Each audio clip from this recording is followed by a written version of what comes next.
चलिए जानते हैं शिव जी के 12 ज्योतिर्लिंग में से एक सोमनाथ ज्योतिर्लिंग की पौराणिक कथा। भगवान शिव के 12 ज्योतिर्लिंग देश के अलग अलग भागों में स्थित है। इन्हें द्वादश ज्योतिर्लिंग के नाम से जाना जाता है। जो भी भक्त श्रावण मास में द्वादश ज्योतिर्लिंग की कथा सुनते हैं उसके समस्त पाप नष्ट हो जाते हैं। तो चलिए हम सुनते हैं आज सोमनाथ ज्योतिर्लिंग की कथा।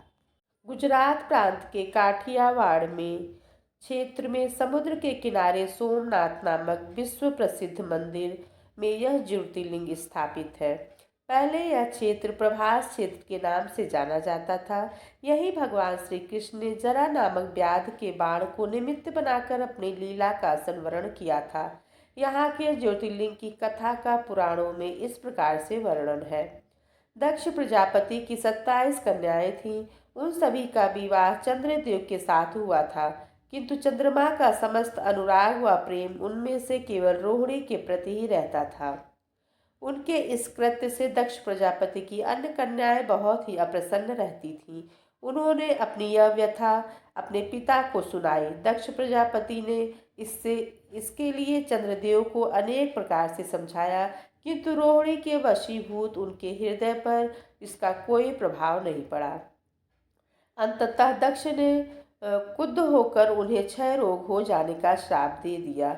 इस श्राप के कारण चंद्रदेव तत्काल क्षयग्रस्त हो गए। उनके क्षयग्रस्त होते ही पृथ्वी पर सुधा शीतलता वर्षण का उनका सारा कार्य रुक गया। चारों ओर त्राह त्राह मच गई।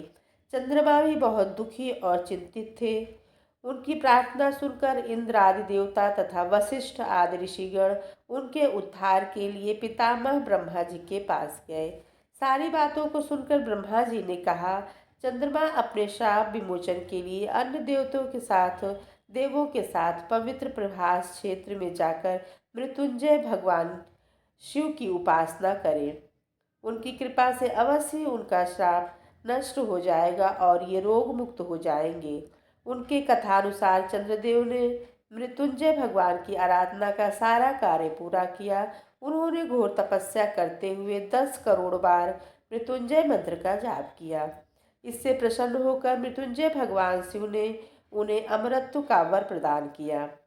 उन्होंने कहा कि चंद्रदेव, तुम शोक ना करो, मेरे वर से तुम्हारा श्राप मोचन तो होगा ही, साथ ही प्रजापति दक्ष के वचनों की रक्षा भी हो जाएगी। कृष्ण पक्ष में प्रतिदिन तुम्हारी एक एक कला क्षीण होगी, किंतु पुनः शुक्ल पक्ष में उसी क्रम से तुम्हारी एक एक कला बढ़ जाया करेगी।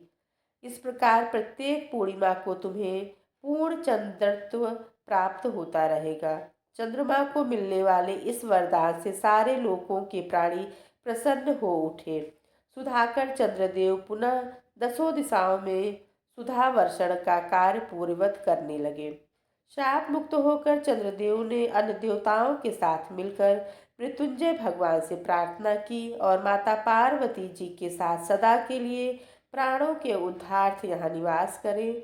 भगवान शिव उनकी इस प्रार्थना को स्वीकार करके ज्योतिर्लिंग के रूप में माता पार्वती जी के साथ तभी से यहाँ रहने लगे। पावन प्रभास क्षेत्र में स्थित इस सोमनाथ ज्योतिर्लिंग की महिमा महाभारत, श्रीमद् भागवत तथा स्कंद पुराण में विस्तार से बताई गई है। चंद्रमा का एक नाम सोम भी है। उन्होंने भगवान शिव को ही अपना नाथ स्वामी मानकर यहाँ तपस्या की थी, अतः इस ज्योतिर्लिंग को सोमनाथ कहा जाता है। इसके दर्शन पूजन आराधना से भक्तों के जन्म जन्मांतर के सारे पाप और दुष्ट कृत्य विनष्ट हो जाते हैं। वे भगवान शिव और माता पार्वती की अक्षय कृपा का पात्र बन जाते हैं। मोक्ष का मार्ग उनके लिए सहज ही सुलभ हो जाता है। उनके लौकिक पारलौकिक सारे कृत्य स्वयमेव सफल हो जाते हैं। बोलिए सोमनाथ भगवान की जय। अगर आपको मेरा वीडियो अच्छा लगा हो तो मेरे चैनल को लाइक और सब्सक्राइब जरूर करिएगा। फिर मिलते हैं अगले वीडियो में द्वादश ज्योतिर्लिंग में से दूसरे मल्लिका अर्जुनम ज्योतिर्लिंग की पौराणिक कथा के साथ।